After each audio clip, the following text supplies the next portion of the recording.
Oh,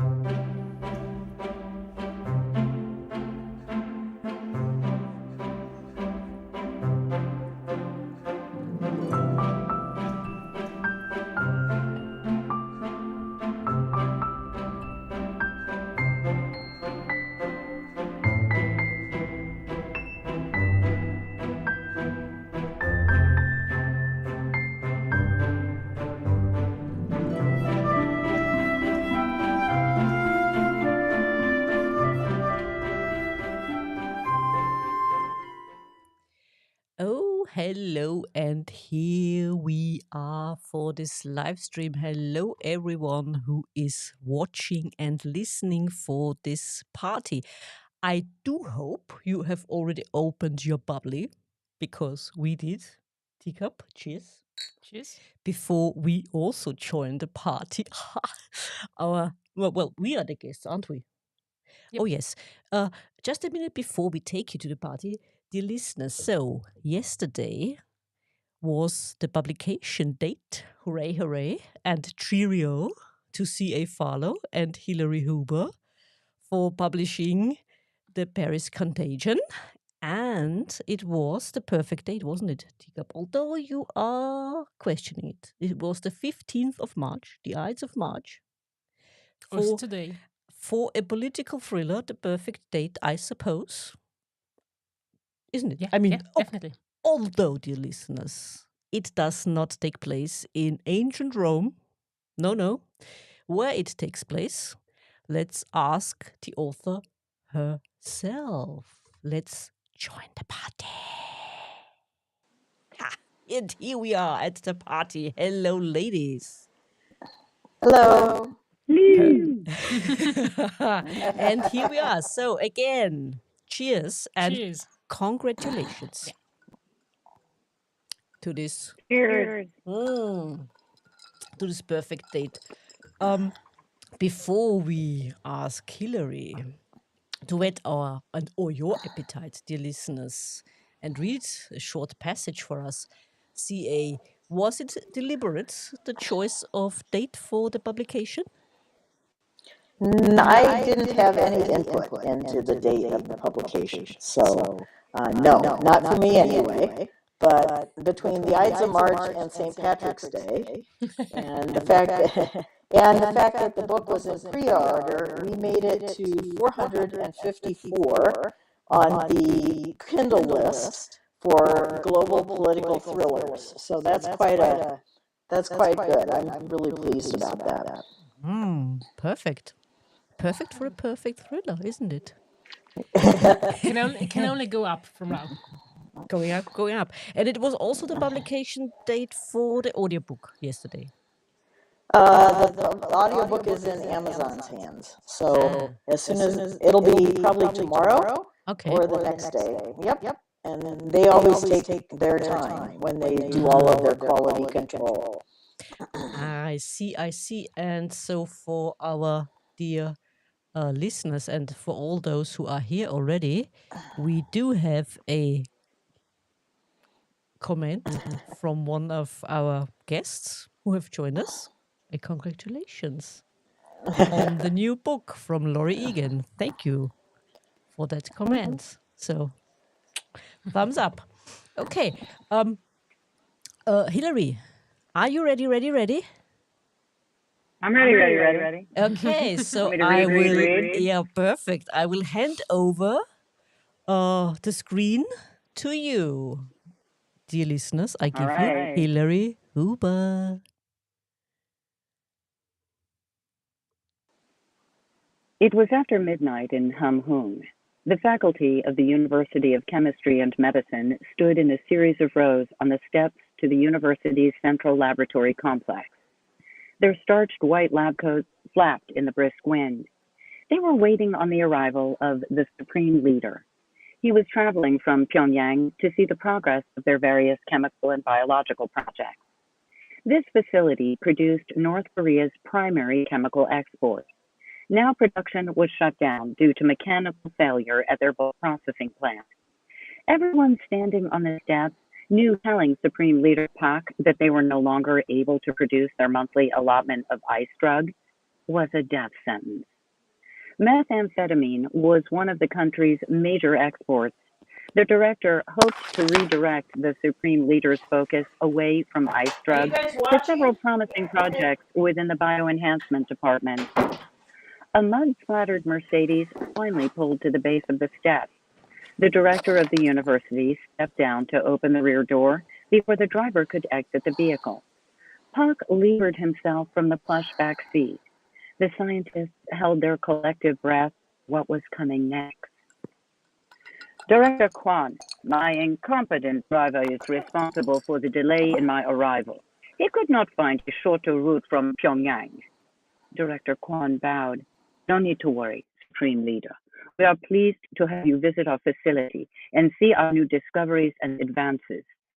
He stood to his full height and continued. What may we do first? I want to see your progress in the biological projects and the status for integration into our military objectives. Of course, sir, if you would. Director Kwan swept his arm up the set of stairs toward the large concrete building. We will tour through the biology section. Our 7 years of building and development have produced some interesting results. Our feedstock cultures are ready to be shipped to the Pyongyang Biotechnical Institute. Their large-scale pesticide production facility will produce our agents easily. Pack smiled coldly. Very good, Director. I am most pleased. Continue. As the pair entered the secured facility, the remainder of the faculty melted away into the dark. Relieved ice drug was forgotten this night. Supreme Leader, allow me to introduce our key researchers, Doctors Huang and Ri. They will lead you through their research ideas, as well as give you a status report on the projects. Numerous workers in utilitarian-grade jumpsuits shuffled past as they entered the main laboratory building. Kwan tried to divert Pak's attention. If you will look here, sir. He pointed to an observation window overlooking a large laminar flow clean room. This is our level 2 safe containment area. Most of our initial cultures are grown here. Once a pure strain is identified, we move the cultures to our level 3 laboratory for testing the ability of bulk production. However, Pak was not distracted from the high level of activity bustling down the hall. He asked the director, what are all these people doing moving about your facility? I would not expect this much activity at midnight. Juan struggled over before Dr. Ri stepped in. Her soft voice required one to listen carefully. This drew Pak's attention to her. Supreme Leader, we have successfully isolated and grown an optimal strain in our laboratory. To ensure viability and efficacy, we are required to perform. She paused, as if searching for the proper words. Various tests. These individuals are volunteers from Kyohwaso number 9. They will be participating in a test. Dr. Ri pointed to the line of workers, heads hanging low. I see. This is very brave of them. The Supreme Leader nodded, then added, if additional volunteers are needed, I nominate my incompetent driver. Dr. Ri continued. For volunteering, they may receive additional rations or early release from the re-education program. As Pak nodded, Director Kwan pointed down the hall. This way, Supreme Leader. Let us show you our incubators and ability to explore dual usage at the Biotechnical Institute. The tour continued for several hours, ending outside the level 3 containment rooms. Due to the accident and shutdown at number 25 production plant in Chongju, we absorbed their work. Now we are working to produce the carrier and agent. Our colleagues from the Research Institute of the Armed Forces Ministry have begun their deployment methods. How soon? Kwan was taken aback. Was the Supreme Leader planning on using your work? He didn't know how he felt about that. But not answering truthfully would be a dangerous action. Within the next 6 months. Pak rounded on the slightly built director. You'll have 1 month, Director. And I expect your feedstock to be delivered to the Biotechnical Institute immediately. Pack seemed to consider his orders. He leaned closer to the director, asking quietly, "Why 6 months? As you've seen, we have a viable carrier and an active agent. However, we do not have a means of distribution." "Ah, something that can be easily managed. I appreciate your candor, Director. 1 month. Let me worry about distribution." Dr. Ree allowed her colleagues to stride ahead. She cleared her throat. Park glanced at her. Smiling thinly, she stated, "Sir, we are ready now." Ba-dum. That's what we got. Yeah, perfect. An applause. Oh my goodness, what's that? Perfect. What is going on? The perfect passage, and you did it splendidly. We were as if we were there. How much And we fun weren't. was it? How much fun was it again, Hillary, to do all these Oh, different so characters? fun. It was great. It was so fun. I loved it. I mean, it was better with other than some geopolitical intrigue and some romance thrown in too. The best. You get the best of both. Yep, absolutely. While I was listening to you, I wondered how difficult was it to learn the correct pronunciations of these difficult names. Well, I do a lot of research beforehand and try and look all the words so I don't offend anybody. I will be honest, I didn't look back at my research as I just read them, so I hope they were right. But that's definitely part of the job. I try to get all the as much research done as I can ahead of time, so I don't have to stop when I'm recording to look things up. And I've been busted before by listeners leaving reviews on Audible saying, "Oh, great, but she pronounced this wrong." Then I contact my publisher and go back and fix it if we can. But it happens. You know, you miss things. It happens. Okay, and you said you corrected.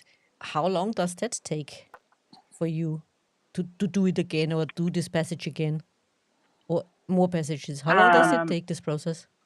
You mean if I want to fix something once it's already published? Mm-hmm. Oh, I mean, not long. I'll contact I've only done it maybe twice. I contact the producer and I say, "I need to fix this line," and I just record it and send it to them. They do it. Okay, not so long. They do it, and then the re-upload. So it's not if the CDs are printed, it doesn't fix that, but it does for download. So it's worth it. I'll tell you honestly, I've done it listening to books, listen to friends of mine reading, like, "Oh my God, you pronounced that wrong." And I'll email them and say, "You pronounced that wrong. You should go fix that." And they're usually like, "Thank you. Thank you." Because none of us want to look like idiots, you know? And I had a lot of, between the several books I've read of CAs, I've had a lot of tricky words and science. Thank you very much, ma'am. Thank you for that. Most A lot of science. And then kind of made up words too. Right? The convergence book. Yeah. Or the quantum book. Yeah. But there's no right way to pronounce made up words, or is there? Well, the author knows the right way. Hopefully they'll share them with you. Yeah, true. Good point there.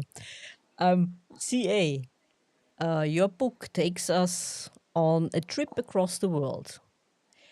Yet at the same time, we said it felt like an intimate play, didn't it?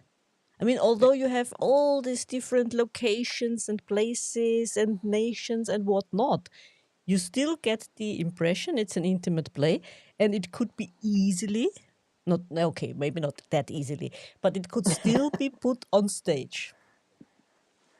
I've had other people say that who have read, especially one of my beta readers who said, "You could make a movie out of this, but it's more of an ensemble cast, as you noted, Edith. I mean, the characters are there, but the plot is the main character of the book. And all of the characters individually are supporting the plot, either around the globe or specific action scenes, trying to keep readers' attention with the action so that I don't absolutely overwhelm them with the information in the book. It's really hard, or it was for me, to put all the science in and to put all of the intelligence and specific about weapons and whatnot. But I was lucky to have somebody who was in the military and was able to help with a lot of that. And then one of my editors just retired from the Navy, so she helped a lot as well. But yes, it could be easily done on the in a movie or television. Pick your favorite female characters to play the leads. And do you have already picked your favorite characters? Oh well, I mean, if I were to pick, it would be, I'd probably pick somebody who was not necessarily appropriate, but was very nice to look at. So, Oh, some eye candy. yes, absolutely. Okay. Okay. Wrong? No, of course it's not. It's not. And may I ask for our listeners who might also be interested in the background of this novel, since it's a political thriller. It's not a romance. I mean, Hilary said it's in there, of course. I mean, it's a small part, though. It's a subplot in the book, which is quite enjoyable. Don't get me wrong. But you also said the main plot is the political kerfuffle. Let's put it that way. I mean, it's more than that. But anyway, how much research did you have to do, and how long did it take you to get all your facts straight? Quite a while. I would say I've been working on this book for about 3 years. And that was just doing the basic research. I had the premise of the book. I had the idea of how to put a contagion out into the world, and having spoken to some physicians, what contagions you should probably use, which ones were hardy enough to maintain themselves in a hostile environment. But in the middle of all that, and trying to meld an understanding for the military and the weapons of mass destruction and all of the medical things, we entered into a pandemic for real. And so it was rather odd to be doing research about a pandemic while a pandemic was happening. And that sort of, it did slow things down for a little bit for me, because we just suffered through all of that. But in all of it, North Korea, who is the primary focus and the primary antagonist in this book, never slowed down their work. The pandemic may have shut the rest of the world down, but it did not shut North Korea down as much. So missiles kept being tested, other things kept going on, and it was sort of an enticement for me to continue on. I mean, just pick up, even in the last 4 weeks, just pick up a newspaper headline and see what the supreme leader of North Korea is doing now. I mean, we spoke about this book of yours before for our podcast. And I mean, in case we haven't mentioned it to all of those who are watching, we love it. Waiting for more. Again, we're fans of reading political thrillers. And the fact, again, that the romance is there, although it's not the main plot, it's the subplot. It's perfect. It's perfectly mainstream, this book of yours, which is refreshing. Again, that's also why we love it. Just saying. What gave you the idea for... I mean, it's a worldwide contagion. It's again, yeah, we keep that in mind. Thanks for pointing it out, Teacup. The question for the Q&A at the end. Just keep them coming. Also, doing all these different places. I mean, not just concentrating on the United States, where one of your main character is based, but also other points of interest for what's going on. Well, I think so. In this time frame when I was doing the research, all of the events that occur in the book have happened. So North Korea, the North Korean Supreme Leader did assassinate his brother. Other things were happening that actually did. All I did was take fictional license and reorganize the events to support the plot that I wanted. So time-wise, yes, a typhoon did hit North Korea. Yes, they did have problems in their nuclear facilities because of storm damage. But again, to make the plot move forward for the main characters, you had to do it all over the world. And I mean, I'll use what happened yesterday when Russia downed an American drone over the Black Sea. Yes, that impacted the United States, but it's also Turkey, it's also Crimea, it's also Ukraine. We can't go into the Black Sea without permission from Turkey, whereas the Russians are running around in the Black Sea, unrestrained at this point. So, Yep. Yep. And it's everything we do now. We live in a global community. There's no way to get around. Yep. Something we do over here doesn't impact everybody else. We have a global economy. We have, as the pandemic that we just lived through shows. I mean, everything got shut down, and therefore, what happened to supply chain, and what happened to availability of fuels and availability of PPE and all of that. So yeah, it's like we live in one community. In reality, much more has happened. So how did you choose which events to take into the book and put in the story, and what to leave out? Well, I'd still be writing the book if I didn't just say I'm going to stop at this point. And an ability to look at what are the primary weapons of mass destruction that the Supreme Leader has under his control, and therefore examples of those were easily fit in to the book. And then the research is ongoing. There are still defectors to the south. There are still Chinese spies in North Korea getting information out. So there's more and more information on an ongoing basis. So we're just waiting for the black SUVs to drive up outside and take me away when North Korea reads the book, right? I don't leave the Supreme Leader in the best of lights. Maybe they're not taking you away. Maybe they're taking Hillary away. They won't take Hillary away. You sure? I don't know. Because Well, if her they get voice, both of us, maybe we can hang out together. I mean, then. her voice spreads the word. Does it not? I'm just a talker. That's all I do. Tell me what to Just a say. I'll mouthpiece. say it to the best of my ability. You're just a messenger. Messenger of doom you are. Don't shoot the messenger.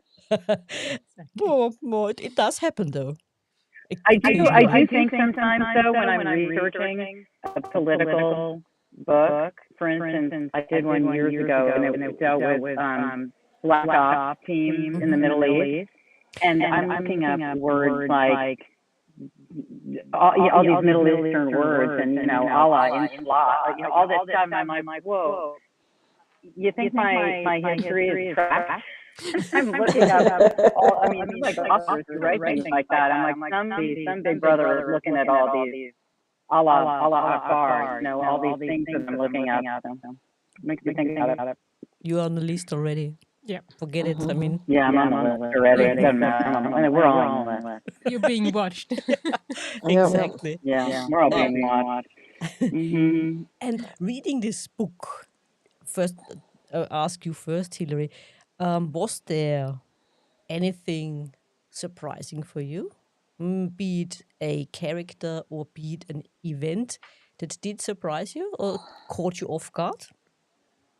Well, I don't know about caught me off guard so much as just scared me because it really was so close to home. Yeah. So on so many levels, it was coming as a kid during COVID, and then obviously North Korea is ramping up more and more right now. It was close to home, and that's a little disheartening. But good. I do a lot of thrillers. I read a lot of thrillers, and I don't narrate a lot of thrillers. I do. And I'm a scaredy cat. I don't really read a lot of thrillers because I get scared. I mean, I get scared when I watch on TV somebody rifling through somebody else's drawers. I'm like, no, you get caught. But for some reason, I love narrating that. And maybe because I can be removed from it, you know, it's not, I don't know, I'm not experiencing it in the same way. I love doing it, but I'm not like being scared by it. Maybe because I'm controlling it. Mm-hmm. You're right, I'm controlling the narrative, so it's not as terrifying. I don't know. But yeah, I like to read scary stuff out loud, narrate scary stuff. But this book particularly upsetting. Ah, This could happen. okay. And CA, same a question for you. Was there anything that did surprise you or caught you off guard during writing this book? Again, one Wikipedia is your friend, right? When you get into a corner and you're like, how do I get out of this? And mostly, what scares me is the lack of communication or lack of integration of information at a fairly high level in our own government. And again, I have no ends of any intelligence or any intelligence information or anybody working in the intelligence organizations, but you look at people giving open presentations to the group of 8 and what they're presenting to them. And you can hear about that because they will ultimately release the transcripts of those talks. Mm-hmm. But what startled me the most was I was almost finished with laying out everything, and I found an obscure master's thesis online done by a North Korean defector, and he received his master's degree from the Monterey Institute in Monterey, California. And it was one of the most compelling integrated pieces of work that I had seen that essentially tied up all the historical events that had happened. All the way back to the Pueblo event, all the way, from the Korean War. I mean, it was the most complete one I had ever seen. And I inserted it into the book so that people would have a context. Mm-hmm. And I think that's critically important, is that, you can read the front page of the New York Times, and it is scary. Mm-hmm. And North Korea is totally isolated, and what we have is just what we can see when they test or when they do an action. Then we have insight into perhaps what they're doing. Mm-hmm. But on the other hand, the Supreme Leader wants attention. So it's like, hey, look at me over here, at the same time. So they're kind of caught in their own isolationism, which could lead to a fit of ire and then reaction when they shouldn't have it. Yeah. But Southeast Asia is right now is a politically difficult area to be in. Yeah, absolutely.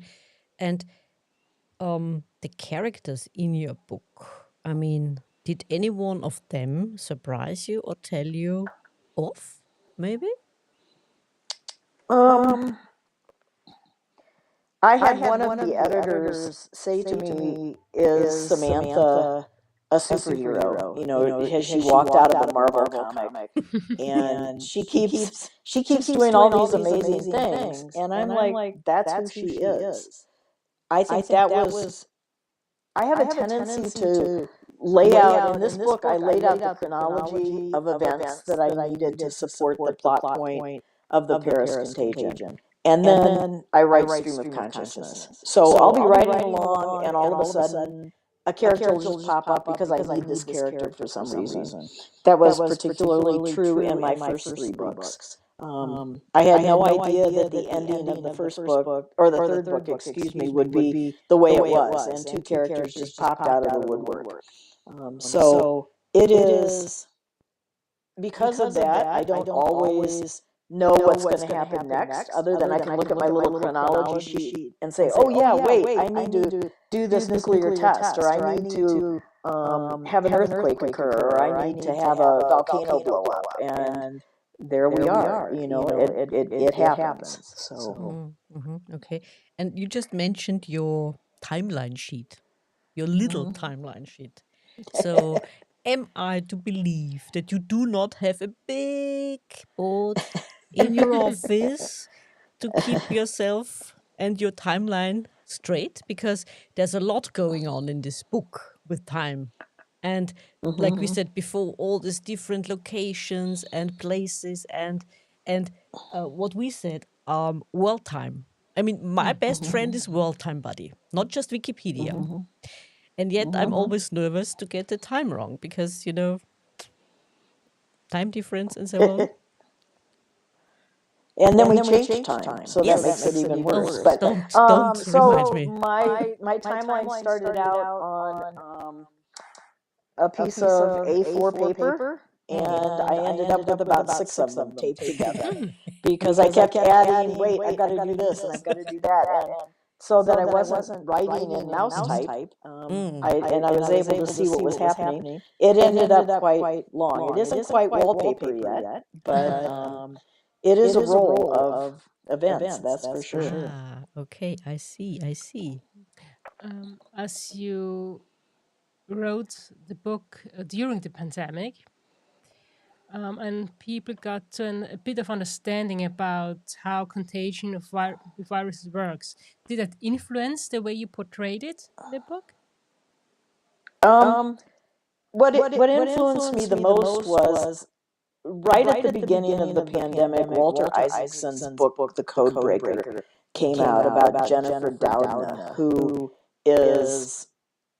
received the Nobel Prize in Chemistry with Charpentier from the Max Planck Institute in Berlin in 2020. So in the middle of the pandemic, they basically received their Nobels for CRISPR. And CRISPR is the gene splicing methodology that they discovered, and it's critical to the book. And that really influenced me because I wanted to put something in there about the vaccines and how rapidly we were able to get a vaccine and move forward. I mean, I look at the millions of people who died worldwide, and the vaccine was it was a godsend. We could have done just open the doors and let everybody get infected and do herd immunity and lost 10 million people more in the United States. Our systems were so overwhelmed at that point. Yeah. But I also had to kind of editorialize a little bit and throw in what I thought was important. Especially after I found out that DARPA had funded Moderna when they were just a startup, and Moderna was tasked with putting together a platform to allow them to rapidly produce vaccines against many viruses. And that was key, I thought, to be able to do that and then to rapidly get a vaccine out in not the 10 or 15 or 20 years that it typically takes.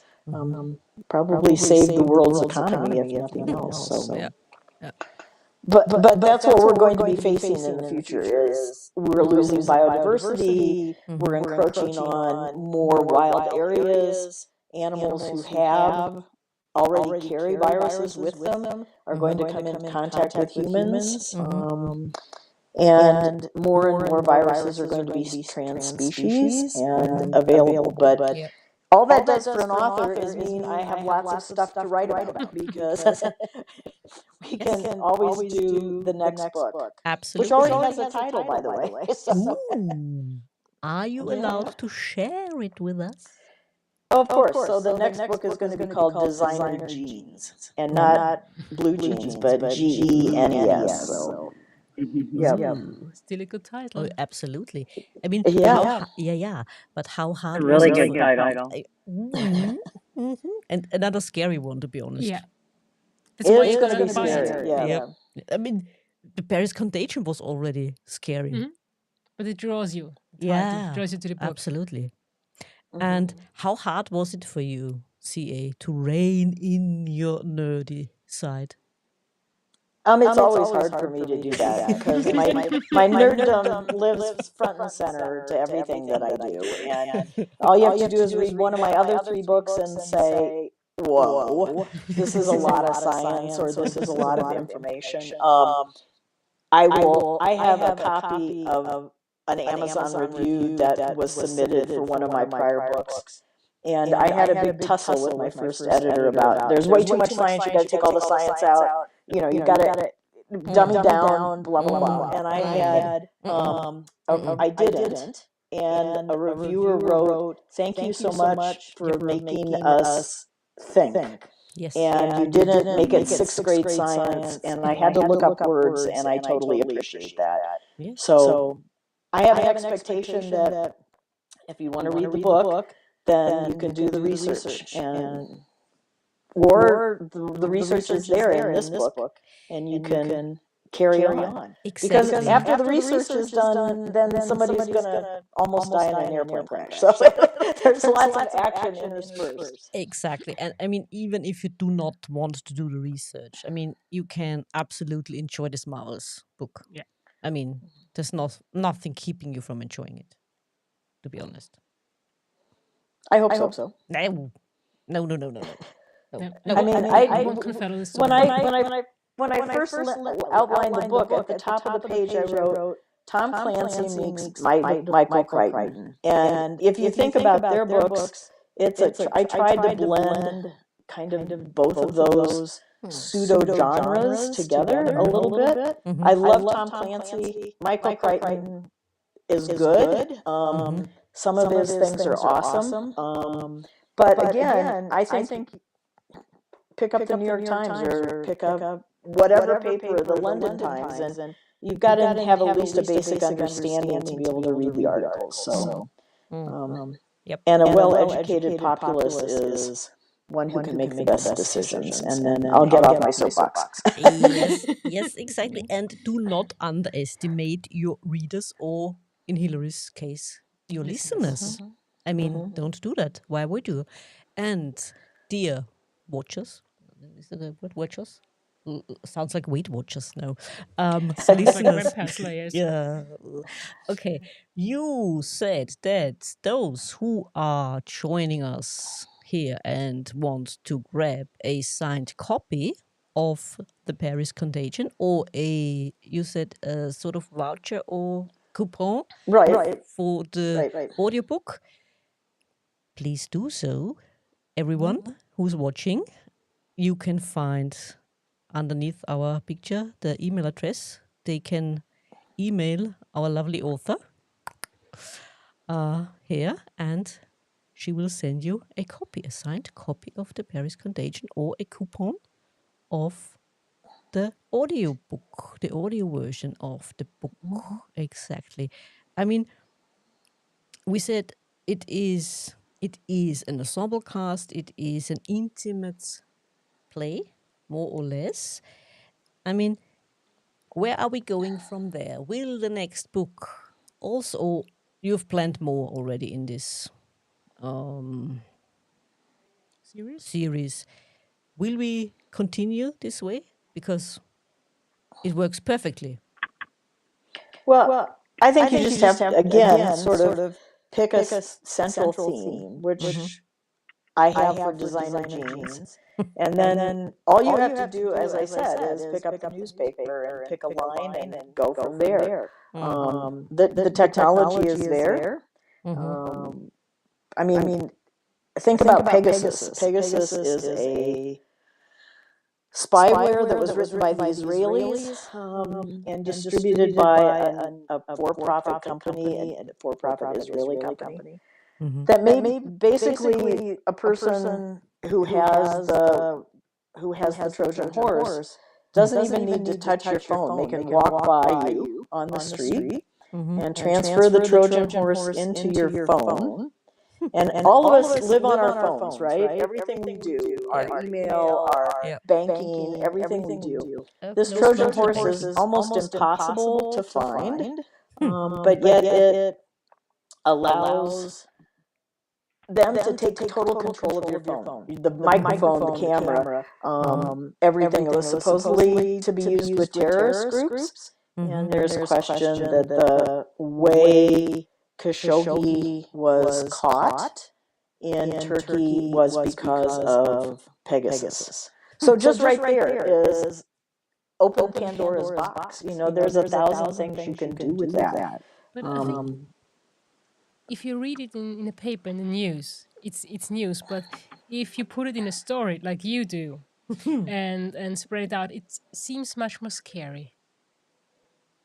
I don't know if it's more scary or if it's just tying disparate facts together that could possibly make a whole that we don't know what disparate facts are being looked at now. So. I mean, we do not want to scare Hillary anymore. I mean, No, I don't sleep as it is. I mean, I'm come to going to think put of my it. phone in some kind of guarded thing so I can't get. Can we do that? Can we put it in one of those protector things? Would it work? I think you can put it in, but I don't then know. you might not be able to receive any messages or calls. Right. Yeah. I mean, you just Need mentioned Faraday box. yeah. Well, maybe you just CA, you just mentioned the thing with the Khashoggi thing in Turkey, and isn't it funny? I mean, it's a Israeli spyware used by the Saudis. And they hacked his girlfriend's phone with Pegasus so they could get his schedule of travel and where he would be when. So that's kind of theoretically how it was done. There's a really good documentary about Pegasus out there, and if you want to be frightened, go ahead. Please. I'm going to go back to a flip phone where you can't download anything. You can't do any banking. You got to go in person, all those sorts of things. So don't scare us anymore. I mean, life is already scary enough. And usually real life is even, well, maybe not scary, but absurd, isn't it? You can't even put that in a novel because nobody would believe you. Were there any comments that said, oh, come on? No, most of it. Well, so I had 3 editors, and you all were beta readers with a European perspective, and then I had another beta reader here that was outstanding. He challenged on a lot of different levels, and mostly it was don't start out with this person in a hole in the wall. Start out with action. So therefore, rearrange a few scenes, do whatever. What I've learned is it's all about the first sentence of the book. To grab somebody's attention and pull them in and don't let them go at that point. And I think that worked out rather well. I think the scenes play out really well from that standpoint.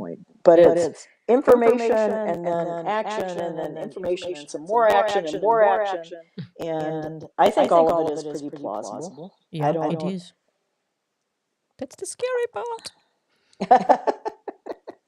Honest. Knowing that these events in some way happened in reality, that makes it scary. Yeah. Yep. I mean, we spoke about that before. You talked about the supreme leader of North Korea, and we spoke about his sister. I mean, she's even more scary than he is. And she's becoming much more visible lately. Yes. She is taking a larger leadership, quote unquote leadership role. I don't think you can take too much leadership away from the supreme leader, but she is becoming more and more visible going forward.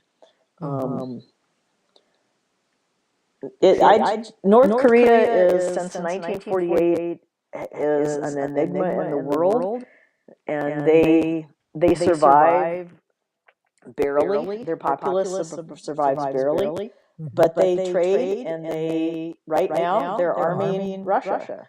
So they're selling things made in the 25 plant, all of their surplus, They have the largest army in the world for a country of only 25 million people. So it's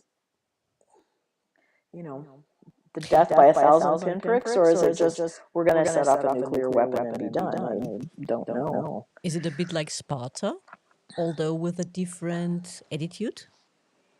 I think so. That's a good analogy.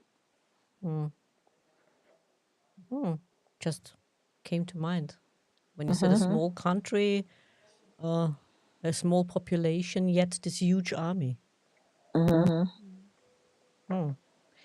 Absolutely, yeah. But the facts are out there, and about North Korea, if anyone wants an amazing website, go to 38 North. It's an open think tank in California that literally has their finger on the pulse of North Korea as best as they can. And do you think that with his sister, the sisterhood with other leaders would work? That's an interesting question. The sister, there's almost no public information about her. And so I would be hard-pressed to say yes or no. I don't know that if you put, the female leaders of the world in a room and put her in a room, if it would work. No, neither do I. Hillary, would you like to be in the same room as her? No. No, neither do I. No, neither do I, to be honest. Actually, no. We have one comment here already from our people out there, from our guests out there, again by Laurie Egan. And like you can see, she asks, was COVID the inspiration for the novel, or did you decide on the plot pre-COVID? It was pre-COVID. I basically came up with the plot idea about 10 years ago, and there was just this is kind of interesting, and I wonder if this is how it would really work. And I'm not going to say anything because it would give away what happens in the book, but no, it was well before COVID. So maybe think before you decide on the next book or idea. It might become true. Yeah, if you build it, it will happen. Is that what you're saying? Yeah. If CA builds it, it will happen. Yeah. The harbinger of doom. Oh, great. Be careful. Yeah, or a Cassandra. Yep. Well, do you think you are? I mean, yeah, Cassandra is an interesting character in the book. Sam is sort of bigger than life, and I would agree with the one person who read it and said she's a Marvel comic book hero. But Cassandra kind of holds it all together. She's the one who just is at the front line and gets it done, without too much fuss or muss. But yeah, that's true.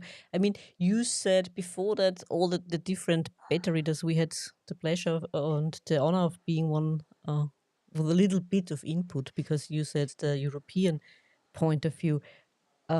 Especially, I think, Dika, especially from our European point of view, we felt it was exceptionally and absolutely wonderful, this book, because it's close what we are used to, what kind of political thriller we are used to. That's why we liked it so much, maybe. I mean, did you get any feedback from other? I mean, it's too soon, but with the other books, because in your other books before that, your sci-fi books, there was a lot of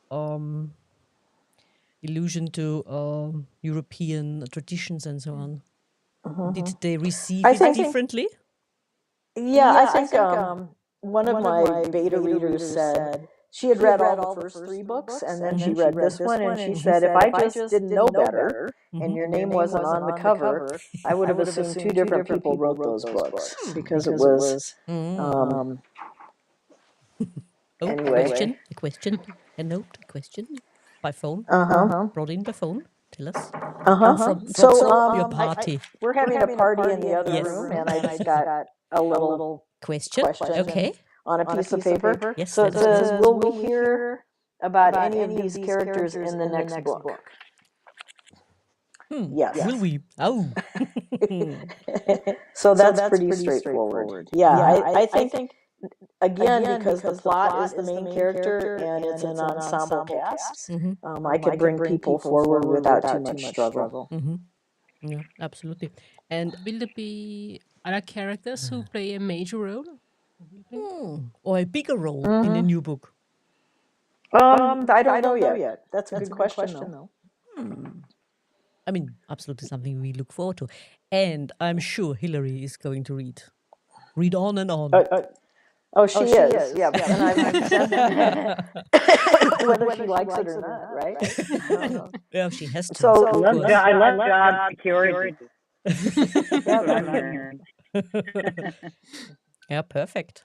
I mean, it sounds absolutely good. We asked you that before. I mean, for the sci-fi book, the Scottish accent. Right. Well, Hillary got that down. Yeah. As I said to one of my friends who only listens to audiobooks, he does not buy the hard copy or Kindle. He said, "I don't know how she did it. There were 5 Scottish characters in the room, and I could tell the difference between all 5 as they're having this conversation back and forth." And I went, "Well, that's because Hillary's the bomb. You know, she's the best." So, Thank you. And but it Don't is. get me sick. That might put me over the edge. Okay, don't get me sick. You need a challenge. Maybe Yeah. more. But Hillary, there was also, you said when we met for our podcast, there is also this awards for audiobook readers. Is that for the last event?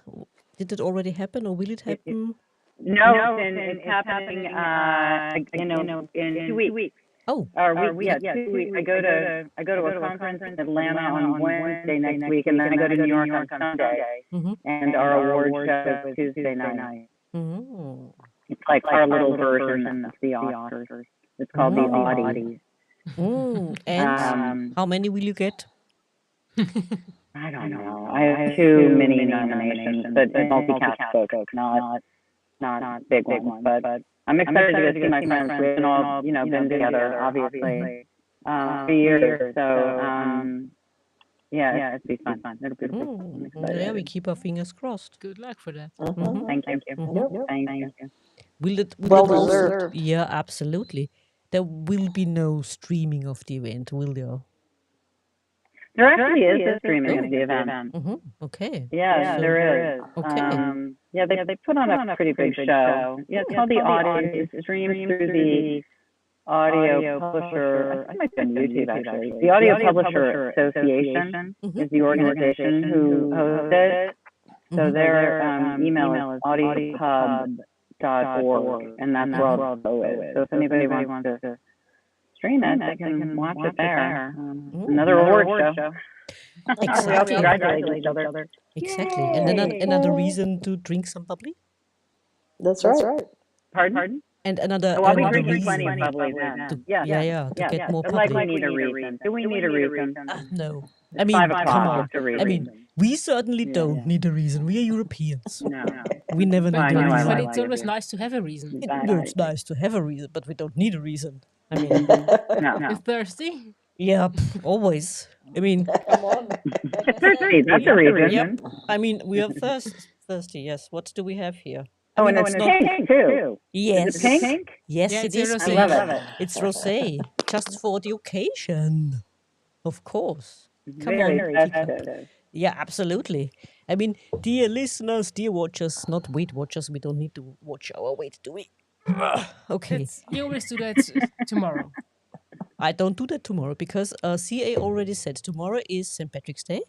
And tomorrow we right. go to the pub, have 1 or 2 pints and something to eat. Why should I watch my weight tomorrow? Yeah, tomorrow you're going to watch it tomorrow. No. Yeah, watch Always- it tomorrow. Yeah, it's always tomorrow.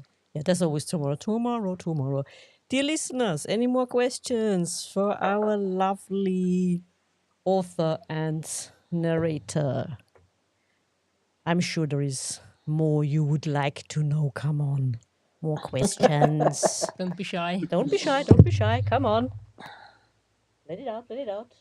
Let us know. Let us know. Stop singing. Okay, sorry. I was singing all the time. CA had to listen to me singing when when everything wasn't working as well as it should have been.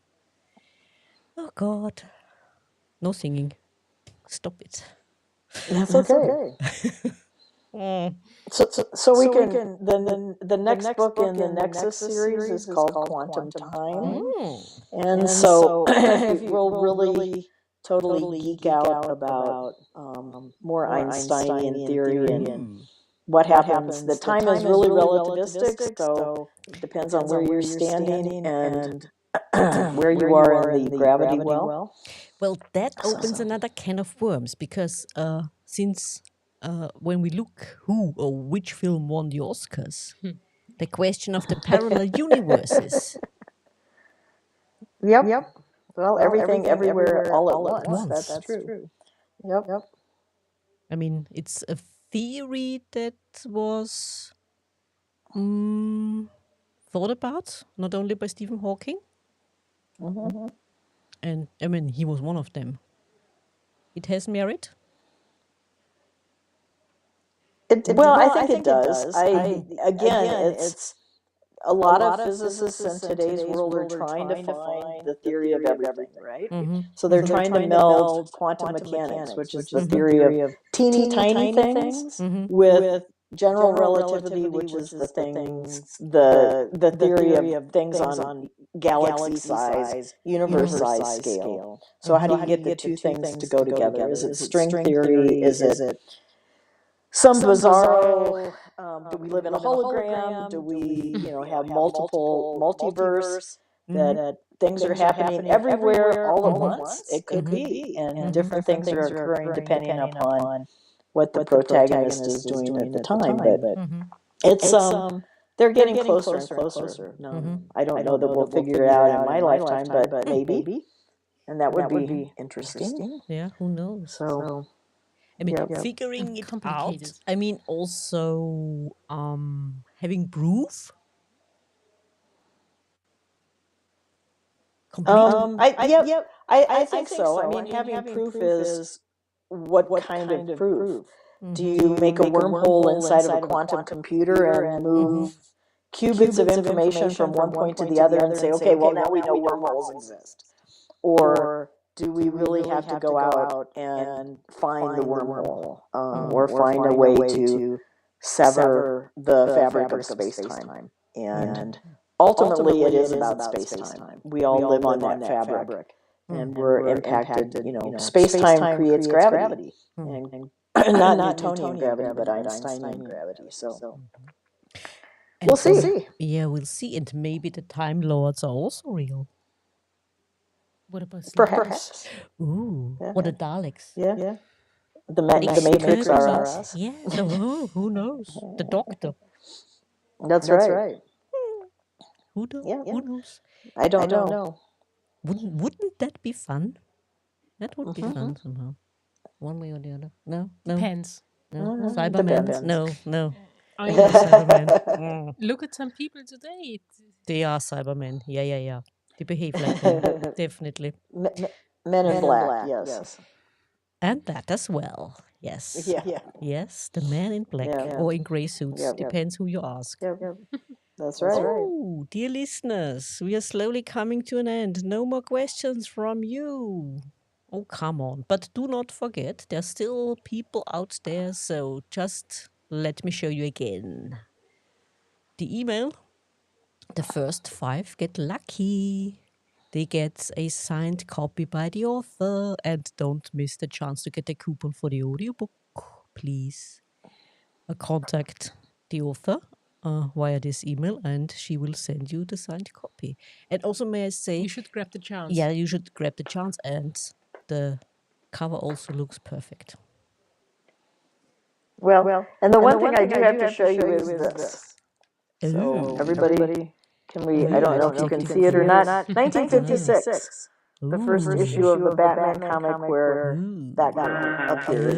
Ugh. So, Which is it was a not good year, yes, which 1956. will you something you will not get, dear listeners, I'm afraid. Oh no, no.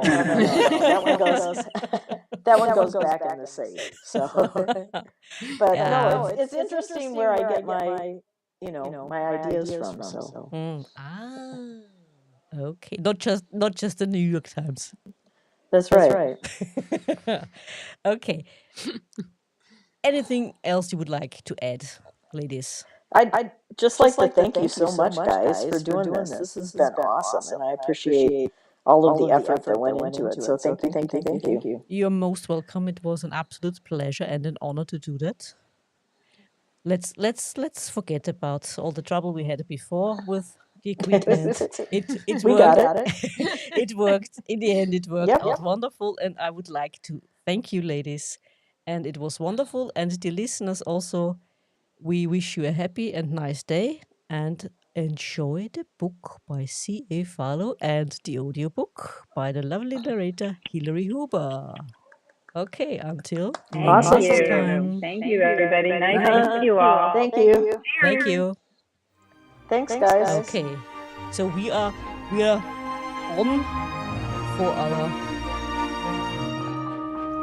it's the end. Okay, I'm not sick.